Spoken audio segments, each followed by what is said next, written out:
Krásny deň vám želám. Dnes by som vám chcela predstaviť jednu z našich top masiek, ktorou je hydratačná gelová maska s regeneračným účinkom.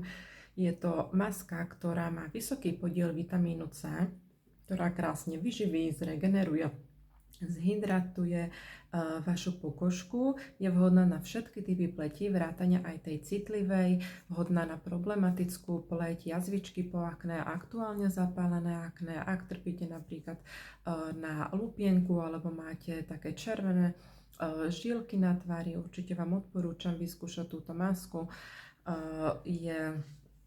Je to maska, ktorá vlastne aj pleť vypína, minimalizuje pory, zjemňuje jemné linky a vrásky na vašej pleti.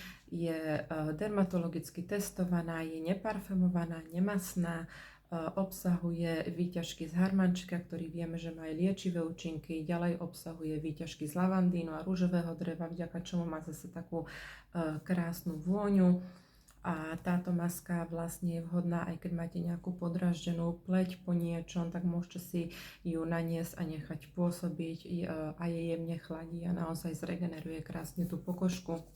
Má takúto jemnú rúžovkastú farbu a úplne ľahučko sa rozotiera, rýchlo sa vstrebe a keď vám aj pôsobí na pleti, vôbec nevidíte, keď si ju rozotriete, že ju vlastne na tej pleti máte.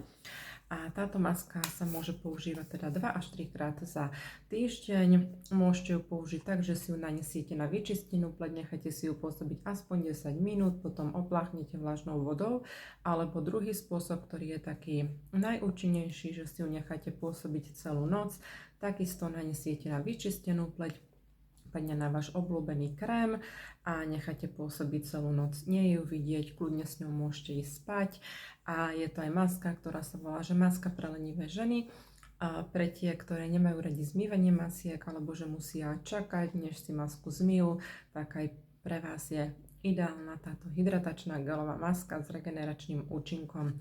Ak máte záujem, aby ste si ju vyskúšali, aj tie, ktoré ju nepoznáte, kľudne mi dajte vedieť a rada vám pošlem vzorky. Ak by ste mali akékoľvek otázky, kľudne sa pýtajte. Krásny deň.